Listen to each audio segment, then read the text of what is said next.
South Park's 27th season is releasing. There's the dumpster fire happening with the studios behind it, but it now seems to be coming to a close with Matt and Trey becoming billionaires. Holy shit. There's the viral clip of Trump with Satan that got the White House pressed, and of course, Diddy. But how did we get here, and where are we going? Well, my friends, we're living in the modern South Park renaissance. As discussed on YouTube already, TikTok is a huge player in South Park's modern success. But this could be expanded to the internet as a whole. TikTok does an excellent job of presenting the show's most clippable moments, but there's also the YouTube community often praising South Park for its satire. The media continues to cover the controversies. So essentially, the internet serves as a megaphone amplifying the show's most notable moments for all to see. And it's working. To delve deeper, we'll look back on South Park's past 5 years, beginning with one of my favorite specials. The pandemic special was the show's way of contributing to the current conversation at the time. And not only was it a fun distraction from the stress, but it also embraced the world of South Park. The episode begins with the classic text changed to accompany the topic at hand. This is 2020. This is the pandemic. And it sucks. We quickly see the double meaning the title has, as the pandemic special is also a sale Randy is running with his weed business. What follows is an excellent conversation with him and Sharon that utilizes this double meaning. People are dying, Randy, and all you can think about is making a special about it? I'm doing something positive to try and help. I love this, because it's valid to see this whole special as inconsiderate, but also it's making light of the situation and giving people something to enjoy, right? And enjoyable it is, with Cartman dancing his ass off, getting to stay home all day and play video games. When he hears about school opening up, though, he's not having it. We can't go back to school, there's a f***ing pandemic! Randy is also not feeling the best after realizing that what he and Mickey did with that pangolin in China might have started this whole thing. Rewatching the special was a genuine pleasure, dude. It encapsulated all the craziness from 2020, the politics surrounding the police and as a whole, face masks and shields, the story of the Chinese bat that this came from, social distancing. It certainly wasn't the most fun living through that, but watching it through the special was phenomenal. 6 months later, they returned to wrap up season 4 with the South Park VACCINATION special. Walgreens is popping off as the hottest place in town, and the elderly are getting VIP access. It's the latter portion of the pandemic, so in-person school is the norm, but masks are still relevant. We see the kids gaining a sense of normalcy as Cartman pulls a low-brow prank on his teacher. Also in town is Mr. Garrison, here to replace the pranked teacher who quit. He's happy to have returned now that his presidential term is over. So great to see everybody. Hey, you. And here's why the Q is present in the title. The political group QAnon was represented, causing chaos and making the world feel like it's on fire. They're led by a family known as the Whites, who at one point tried to gain some knowledge from their former hero. The word is get a f***ing life, jackass. Blow shit out your hole. This special was Matt and Trey's way of commenting on the late pandemic era, where vaccinations were important, the Trump presidency was over, and QAnon was lacking purpose. After all, this is the first time South Park had released something since the new American presidency, and the January 6th situation, so this special is like a relic of that time. South Park post-COVID is the first special exclusive to Paramount+, and I checked it out for the first time now. This special was cool, taking us into the future where the children are grown adults. I never thought I'd see Timmy all grown up hosting late night and being woke. Jeez, what's the deal with these Mexicans, huh? I mean, they have fabulous food, their country has amazing beaches, and they're really fantastic people. The plot of this special is not far off from It Chapter 2. The childhood friends all return back to their hometown years later to address a tragedy, and in this case, it's the loss of Kenny. While Stan, Kyle, and Tolkien sit at a Denny's Applebee's Max, yeah, that's what it's called, they discuss how there may be more to Kenny's death, and he may have been looking into COVID information he wasn't supposed to find. At the funeral, Stan and Kyle bump into more old friends, and one in particular is real fascinating to see. Yes, I know it's been a long time since we've seen each other. I'm doing really well. This is poetry, dude. The little anti-Semitic bastard ends up being a rabbi. Kyle's not buying it though. Can't blame him. It's announced at the funeral that Kenny died from a new variant of COVID known only as the COVID Delta Plus Rewards Program variant. This has changed everything, and the town devolves back into its 2020 pandemic ways. They discover that the key to all of this is up Kenny's bum, and with it they watch a tape revealing that this future is the fault of his friends. Oh yeah, and they hype up Professor Chaos. End of special. A few weeks later, they dropped South Park Post-COVID, the return of COVID. I really liked how this started. It begins in the normal reality, and it's that last day of school before COVID kicked in.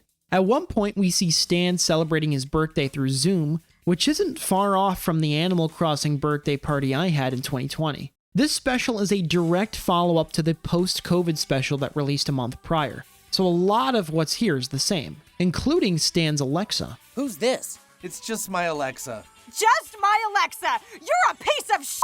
Butters has now escaped from the asylum and is obsessed with NFTs, and before we know it, Clyde has time-traveled back to the vaccination special with the intent of killing Kyle on future Cartman's behalf. It doesn't go as planned, but that's okay, because we get the best reality possible. COVID is over, everyone's enjoying the great stuff from Integrity Farms, and Space Jam 2 is never born.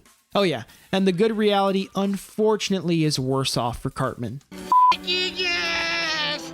You can suck my f***ing dick! Yeah! After 4 specials, South Park returned in 2022 with season 25, a traditional season. Going over the episodes briefly, Pajama Day was a self-contained story with Garrison's new man. The Big Fix was about Integrity Farms trying to appear diverse with Tolkien's family. In City People, Cartman's doing real estate to compete with his mom, and it ends with them living in a hot dog. Back to the Cold War has Putin and comments on the Russia versus US sentiment at the time. Help My Teenager Hates Me is where Kyle and friends get obsessed with airsoft. This also might just be the most accurate teenage representation the show has had. Before we let you onto the field, we need to run through our safety precautions. And the finale was a St. Patty special where Randy is using the holiday as a business opportunity, Butters is jailed for being a predator, and St. Patrick himself arrives, although he's not a very cool dude. It certainly didn't feel like a season finale, and this brief season overall wasn't bad, it just felt like default South Park. But what immediately followed was another Paramount Plus special, The Streaming Wars. The title has a double meaning, of course one of them being streaming services, with South Park in itself being subjected to the convoluted world. The other meaning within the show is literal streams of water. Everything from the previous season is still in play. Tolkien's family is running a rival weed business across from Integrity, and Cartman is living in his hot dog. They appeal to the streaming bit with Tolkien's family creating their own streaming service, and then Cartman gives his mom an insane suggestion. We are gonna get you fake. Throughout the special, the boys make boats so they could float down the streams, and at one point this wacky character makes a great point. A point that's kind of the main message of the special. There's a streaming service for this, and a streaming service for that. PP can't find his stuff. Then in the span of 5 minutes, we see the return of Man Bear Pig, and we see not Cartman's mom getting the surgery, but Cartman himself getting the surgery. And then it ends on a cliffhanger because this one is also a tooth-parter. So the conclusion dropped a month later and is instantly paralleling the real events of Matt and Trey when they had South Park on HBO Max and Paramount Plus. When you made your deals for streaming services, you sort of leveraged them against each other, didn't you? That is correct. In the first part of this special, Randy was being called a Karen left and right, but now he's starting to look the part. Something I like a lot here is a portion where Randy temporarily drops the Integrity Farms Act and goes back to his former self, even talking to his old co-worker Nelson. In the end, he returns to his modern self, and that's okay, but OG Randy was really nice to see. Oh, Cartman loses the boobs. This special in particular was also pretty celebrity heavy, with a lot of them promoting a PP streaming service. This was generally a very South Park special. There's raunchiness with what's going on with Cartman, there's commentary on the real world with Randy acting like a Karen and the overarching streaming wars situation, and then the typical routine of poking fun at celebrities. It's pretty good stuff, but they kicked it up into high gear in 2023 with season 26. While this new trend of 6-episode seasons might not be ideal, it does make it so there's no filler and just fun being had. Cupid Yee comments on the harmful messages being spread by a prominent respected artist. The worldwide privacy tour was a diss on the narrative Prince Harry was selling at the time,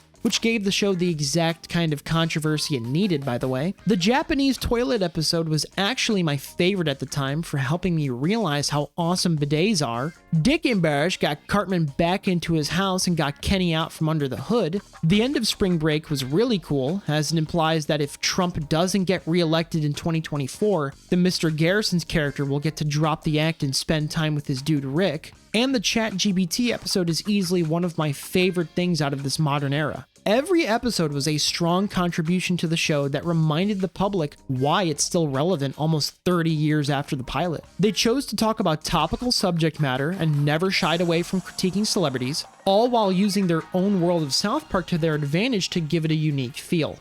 This is the show at its best. And this good momentum was continued through the Joining the Panderverse special. As a way of mocking Disney's modern practices, Kathleen Kennedy is made the villain in Cartman's eyes, who has one main goal with all entertainment. Put a chick in it, make her gay!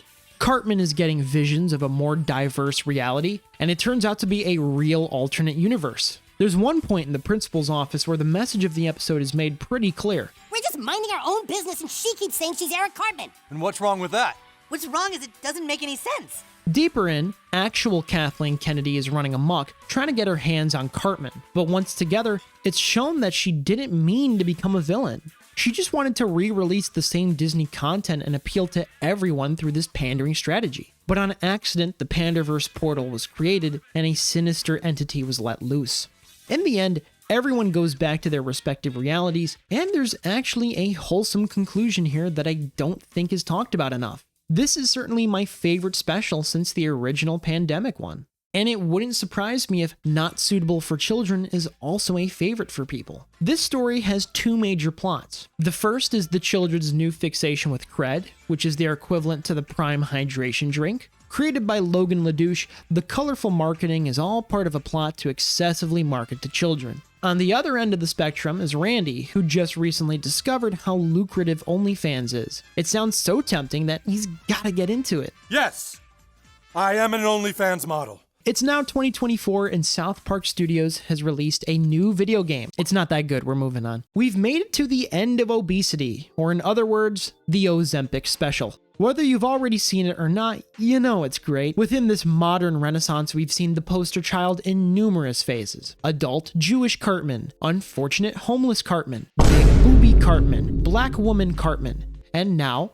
skinny Cartman. It's technically been done before, but still cool. Throughout the narrative, Matt and Trey go over how privileged it is to have access to these weight loss drugs. Kind of like how Prime appealed to children, the women of South Park have gotten cliquey with these drugs. But not everyone has the privilege of getting this stuff so easily, such as Cartman, who had to journey through the American healthcare system with his friends and ultimately couldn't get it. We live in a world where we eat trash branded with these mascots and then flush out the fat with the medicine. Or if you don't take real medicine, you can improve your life with Lizzo. Ask about the power of not giving a with Lizzo.